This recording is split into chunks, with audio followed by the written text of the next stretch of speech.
stuff. What do you have for us today here on this momentous occasion? I have a bit of an interesting story. I've been in court now for the last 7 months in Skodak Town Court. I was pulled over in 2015 and I got a ticket for having a suspended license, or I got a ticket for getting into an accident, and I got a ticket for a non-driver's license in the third. And I went. Go ahead. Okay. Okay. Did you cause the accident? Some woman pulled in front of me, and I ended up hitting her, and it was her fault, and it was deemed her fault, Okay. and her insurance paid for everything. So I mean, I didn't have to go to court for that, but they just ended up giving me a ticket for having not having a license. Oh, whoa! What an awful thing. Right. How did New York survive this reign of carnage and bloodshed? That he didn't pay a tax. Hey. Okay. So I didn't go to court for that. I just mailed them a letter within 72 hours, and they ended up just suspending my license. And I went until about May of 2016 before having another incident, and I got pulled over again, and I was given 6 tickets. Wow. Yeah, 6 tickets. This is in Skodak, and then I got aggravated unlicensed. I got unlicensed operator. I got forged inspection sticker, no inspection sticker. Yeah. So I got no directional and no stop at a stop sign. So Well, let me ask you before we get into what happened at the second incident. Okay. What was in that letter that you sent to them? Well, I wasn't quite sure about the whole Socratic method at the time. This was in 2015, a year ago. I sent them a letter stating that I'm a private person, not a public person, that I wanted an in-chambers meeting with a judge, basically. Oh. But did you put it, other than what you just said, did you put any other legal claims or legal arguments? No.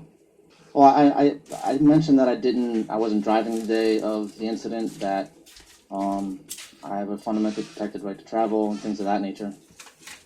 Yeah. Wow. Well, you do understand now, even if there was merit to that, which there isn't, right? That they don't care. Well, I got that. That was last year. So then I got the 6 tickets. I had to go to court. When I went to court, I was told that I had to go back to Colony, where I'd gotten my license suspended in the first place, and settle before I could proceed with the 6 tickets in Skodak. So they postponed my arraignment for 2 weeks. I'd gotten pulled over a week after I'd gotten the 6 tickets. I'd gotten 2 more tickets in the same town. So, holy right, you ready for this one? So, the week after I got postponed for the 6 tickets, I had to return for my two other tickets that I got after the 6 tickets. And when I went back this time, the prosecution wasn't there, and they had no idea who I was. So they tried proceeding with the tickets anyways. So was the cop there? No one was there. It was just the judge. So I hit him with it. Witness isn't there. Yeah, the witness isn't there, and they want to proceed anyway. Yep, pretty much. Yeah. It's like a revolving door. Scumbag. Well, I'll take that back. I recall some lawyer in Scottsdale, John Preston, of the Scottsdale Justice Court, actually saying this after impeaching the police officer and actually striking his testimony, refusing to throw the ticket out, saying, and I quote, "I don't need this cop's testimony to find you guilty." Really? I know. I love how they think they can just do whatever they want, and I mean they can if no one speaks up usually, and then no one usually fights, so they get away with it. Well, they can do it if right. They can, just like we can. The difference is there are certain principles and rules that we learn by the time we're 5 that it is wrong to use aggression. It's wrong to lie and mislead people to get the object that you're looking for. You know, and so those things are wrong. And but those rules don't apply to people who call themselves government.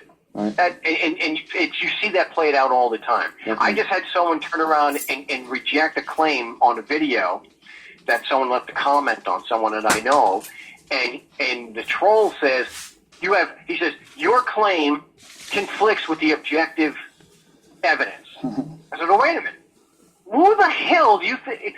Because you don't think that any of your claims politically have to conform to objective evidence. You're the first one, the biggest cheerleading troll on my videos, claiming that it's law. It doesn't require evidence. And it just applies. But if I make a claim, if somebody else makes a claim, no, you've got to have proof.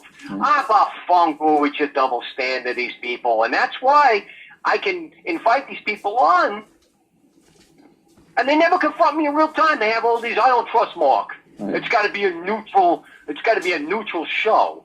It's a live broadcast. Yeah, they never have any answers. They never have it. Never. So, man, you've been busy with these people. Oh Holy yeah, crap. been quite stressful. It's getting somewhere though, so I'm that's why I'm giving you a buzz. Okay, well, So, all right. So I got the so six, where is it stand now? I got the 6 tickets, and then I had to return for the 2 more tickets, and the prosecution wasn't there. So I hit the judge with, what has the prosecution entered in as evidence of proof of jurisdiction, and he tried, saying that the ticket was the proof, and I said, is that the only form of proof, and Oh, no, that's all that.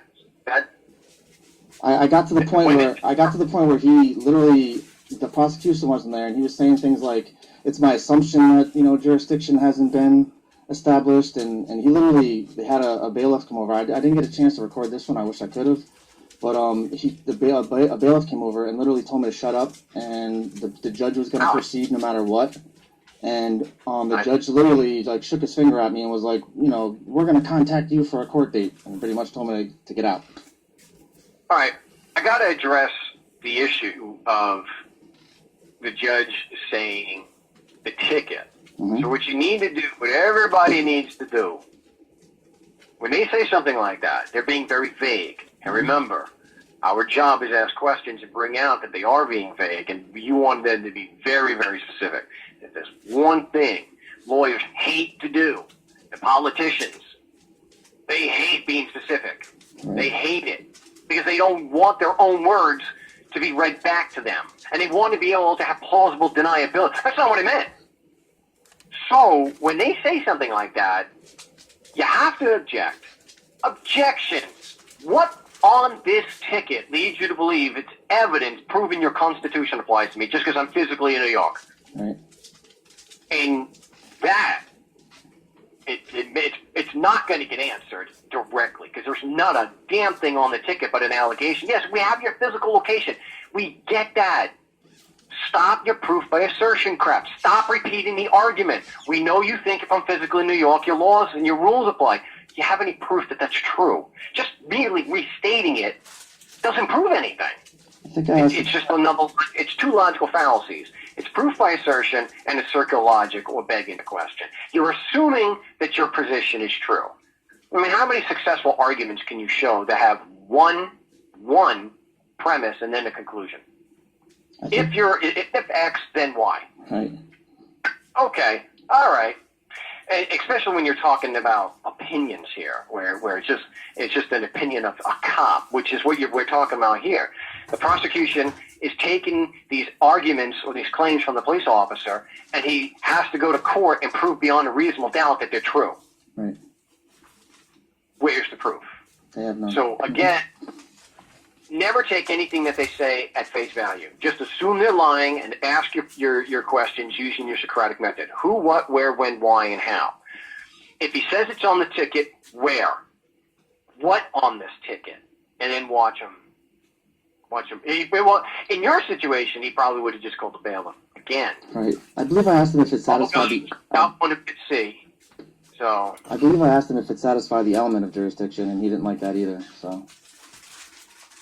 Yes, and I want to point out that it's not just an element of jurisdiction, it's a essential element of the charge.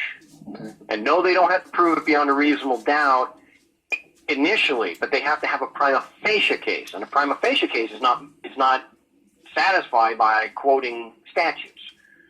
I can quote a statute. Right. Prosecution is guilty of molesting children. And they could say, holy crap, where's your proof? I don't need proof. The statute says it's illegal to have sex with minors, you're guilty. That's what the law says. But you have to have proof. You don't need proof, and neither do I. I mean, you're just exposing a double standard, of course. So what happens after that? I mean, did you file a motion to dismiss and discovery request with these people? Well, after he kicked me out of the courtroom, he told me he was going to contact me for a trial date. But I went back the next week on my return date, and I wasn't on the calendar, and I went anyways. And the prosecution was finally there, and he actually ended up giving me the floor. So I ended up asking her a bunch of questions, and she ended up giving me the opportunity to enter a motion. That was pretty much my last. I didn't really understand everything. I only got onto the Socratic method a week before. You know what I mean? So I've been studying a lot more lately, but I didn't really understand everything really. I just kind of had a broad, understanding of it all. I understand. Have you been doing role-playing in the No State Project Skype chat? No, I haven't really gotten a chance to do that. That's why I'm calling you. I mean, I need to learn. I need to learn more, and I want. Go ahead. Sorry. I was just saying. I guess there's a slight delay here. You got to do the role-playing. It's very important that you spar with real people, and get used to interacting with others when you're doing this. Right. It's going to help you think on your feet, and when you go in, there's really nothing should surprise you. That's the best way to feel, that's for sure. Yeah, you want them to verify what they're saying. If they're saying something like, your motion's denied because none of this applies here, you don't accept that. Right. You can say, objection, doesn't the burden of proof on the prosecution, does that apply here? Well, of course it does. Then how the hell can you say the motion does nothing in the motion applies? All I'm trying to do is say the prosecution has met their burden of proof. Are you saying that this is not an adversarial proceeding? No, I'm not saying that at all. Then how can you say that point number 5 is inapplicable here when it has to do with this being an adversarial proceeding, and according to the Supreme Court, you don't have a real adversary against me? So you're always asking questions for them to verify their position and to clarify it so that you can attack it by asking a further question. Right. For those just listening and new to this, the motion to dismiss is based on fundamentally there's a fundamental flaw with the complaint. The prosecution has not submitted sufficient evidence. The only way to overcome that is to provide the evidence or lay it out. Just saying it doesn't apply here is not a legal defense, as we all know from the critics. Because you could just turn around and say, none of it applies.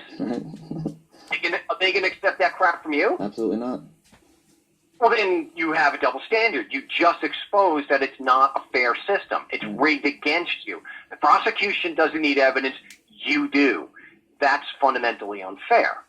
So definitely get into the role playing. You need to go. Frank Rizzo 3 is directly to me. It's my username, which you can contact me here on this live broadcast. Okay. And I am me first. I mean, it is a live broadcast. So you can also go to markstevens.net under upcoming events. There is a link directly to the Skype chat. Okay.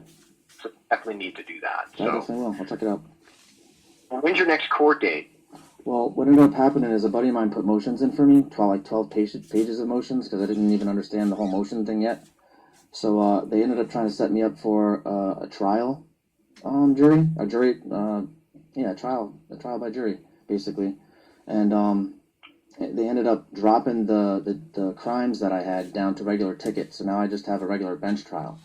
And I remember you saying, on one of your videos that you've always been able to make the cop's testimony inadmissible. So that's what I was trying to be able to accomplish when I go to court. I have to go to court the 19th of December at 1 o'clock. 19th. All right, so you have time to prep. And let me just give out this. There's a very easy way. You want to do your Brady material because the Brady material is still required even when no pretrial discovery is allowed. You're there. Always have to comply with Brady. And you want the name of the witness with personal first-hand knowledge that the Constitution and Code apply to you just because you're physically in New York, because that's what he's testifying to. He's saying that I saw you in New York, the Constitution laws apply, and I think you violated it. Okay. He has that personal first-hand knowledge of that. They'll ignore you. They'll put them on the stand anyway, and you're going to get them to contradict themselves by asking two simple questions. And that is very simple. You ask the police officer what you already know, and he probably already testified to this. You're just going to be more specific in your question. And you always ask leading questions, basically yes or no questions, in a cross-examination. So you put what you want him to respond to in the question. So the difference is you can say a non-leading question, which is allowed on direct, and you can only ask non-leading questions on direct. So a non-leading question would be, what did you do when you got out of the car? That's a because you're not filling in. A leading question would be, when you got out of the car, did you go to the house or did you go to the pool? So you're giving him the information that you're looking for. Okay. So make sure that you're doing it across, it's always a leading question. And so the two questions are this. The Mr. Police Officer, did you determine on your own that just because I was physically in New York that your constitutional laws apply to me? And he'll say yes. That's exactly what he did. Okay. So then you just have to follow up with, oh, that's right. Do you have any proof whatsoever that just because I'm physically in New York, your Constitution applies to me? That will get the prosecutor out of his chair, yelling, objection, calls for legal conclusion, a witness is not qualified to testify, or it's outside the scope of his testimony, or he'll make some stupid thing, he's only here to testify to the facts. Okay. I just asked him the facts that his opinion was based on. You sit down. But this is what they do, and they typically get away with that. What he's doing is impeaching his own witness. He's saying the witness is not qualified. So you want to maybe ask him to clarify after the objection is sustained. Say, objection, let me see if I understand exactly what just happened over here. Did you just say this police officer is not qualified to determine that the laws apply to me and that I violated them? He can't make that determination on his own. Right. Which is what they did. Exactly. So, I think I usually on the live broadcast on Saturdays, we have a whole lot more time. I only have an hour here, so I've already got a full line of calls, which I really appreciate. That's really great for the first live show. So what I got to do is I'm going to have to go move on, but do the role playing, get the motion to dismiss that I do, or at least fashion it after that, because there's a part of it in the book, Government Indicted, and just attack the prosecution's claims. You want the facts that his claims are based on. And you want the witness with personal first-hand knowledge that the Constitution and Code apply because you're physically in New York. Okay. Okay? Yes. Get to role-playing. I will, definitely. Thank you so much for taking my call. I appreciate it. That was Joseph in New York, so we will look for him in the no state